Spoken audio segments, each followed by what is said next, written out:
آزادی بیان言论自由 free speech. Mark Thompson, our seventh principle is we respect the believer, but not necessarily the content of the belief. Would you agree with that? Yes, I think. I mean, my view is that's the right place to end up. In other words, that the aggregate benefit of being able to freely debate beliefs and to look at the cut and thrust of the argument between beliefs is so great that although one would hope that in the broader sense that discourse happens in the context of respect for all of the participants, that respect should not extend, as it were, necessarily or in anything other than the sort of contingent way to the content of the belief. Though when we come to talk to religion, I think that raises some quite complex issues. For example? Well, I think one of the issues is that not all, but almost all the people who have religious belief are realist about the belief. In other words, that they believe that their faith refers to things which have an objective reality. And so, for example, they regard blasphemy as causing objective harm.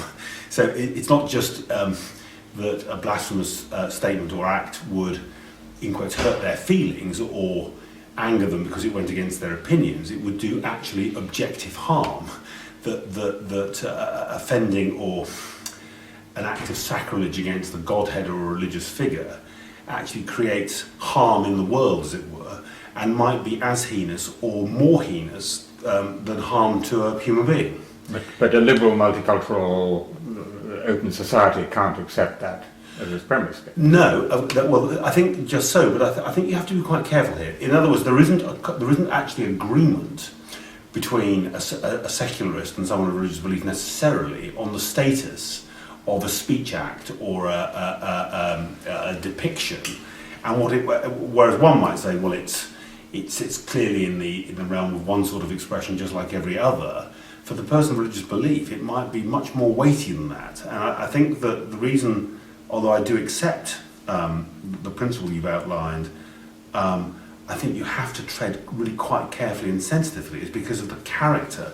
I mean, the point is that, you know, for a Muslim, a depiction, particularly a comic or demeaning depiction of the Prophet Muhammad, might have the force, the emotional force, of a piece of grotesque child pornography. And one of the mistakes secularists make is, I think, not to understand the character of what blasphemy feels like to someone who is a realist in their religious belief. But if you go that route, then you put, in a sense, the judgment in the eye of the beholder, in the subjectivity, the feelings of the person. I mean, suppose I said, I am mortally and profoundly humiliated and degraded by the statement that 2 + 2 = 4. Yeah, it sounds absurd, but we have no way of judging the one against the other. Yeah. In a sense, are you not giving what in American free speech jurisprudence is called the heckler's veto? No, well, I want to say, I think, a couple of things about that. Firstly, I think, again, it's important to realise that religion as it is lived is not simply about a kind of interplay of propositions, 2 + 2 = 4 versus 2 + 2 = 5. It's a felt experience with a big emotional charge. And what I want to say is, to repeat, I think in the end, the aggregate benefit for me, in the end, means that freedom of speech wins, actually. I think there are, and we can come on and talk about examples, I think there's some complexity in there, but I think it wins.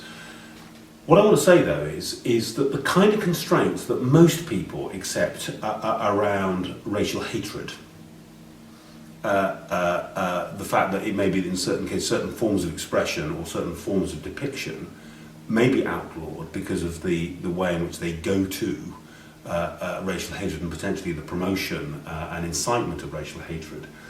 I think religion should never receive that level of protection or sensitivity, But I think it's wrong to imagine that it therefore goes into the general swim and that a cartoon of the Prophet Muhammad is no more challenging than a debate about what 2 + 2 equals.